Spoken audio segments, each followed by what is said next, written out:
Hofstede give us words. The words we needed to be able to describe how culture defines communication. The people we spoke to told us how Hofstede's work affected their professional and personal lives. A researcher, an educator, an entrepreneur, and some students will tell us about the Hofstede effect.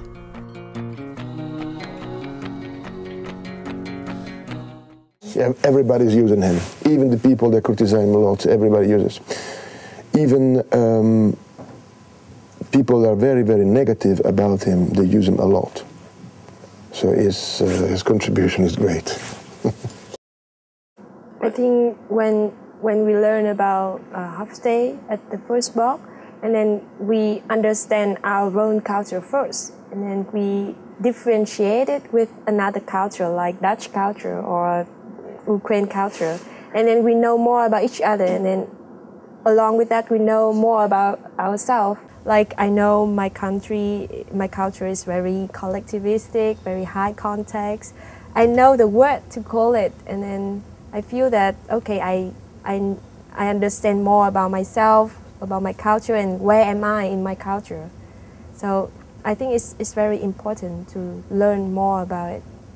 There are of course many scholars who are used by management consultants, so you could say to my regret it's not so that all or most management consultants in the field of intercultural management are using Hofstede. I think that should be the case because his contribution in science in this field has been enormous. Do people around the world talk about how wonderful Professor Hofstede is? Do they praise him in that sort of way? Well, that's not so significant in a way. It's when he does a presentation. He did a presentation in Tallinn, Estonia last week, and there was no room to stand, or no room to sit in the regular seats. The room was all so crowded, and that's always the case. Some people will be saying his work is very problematic and needs to be improved, but everyone is paying a huge amount of attention still to what he's done. And this is a reasonably teachable, understandable, well-documented way of thinking about culture that pretty much everybody in any business school encounters. So any student does in fact encounter Professor Hofstede's work.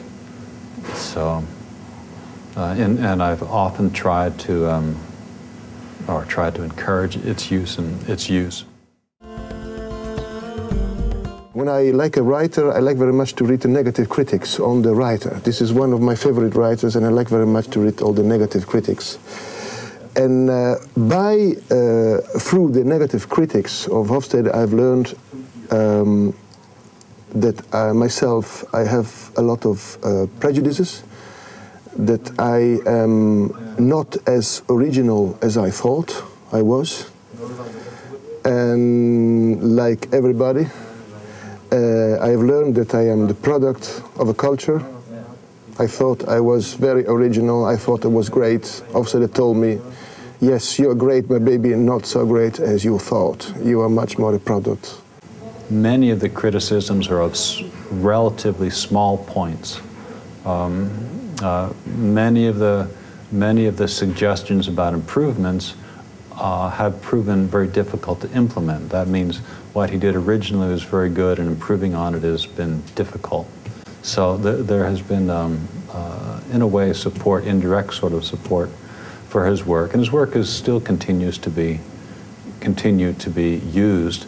He has often been attacked, and then you often see by the content of the attack that they haven't read his books, or only partially. It's very sad that because I think it's good when scientists and scholars attack each other, because by that they learn and they can improve their theories. But when it is so superficial, then it doesn't help. It actually becomes a hindrance. First time I went to the phone shop to buy credit for my phone, immediately I entered, I just bumped into somebody who said, oh, the person just looked at me so awkwardly, said, oh, what did I do wrong? But when I came back and I read that, because I said, oh, so they need personal space.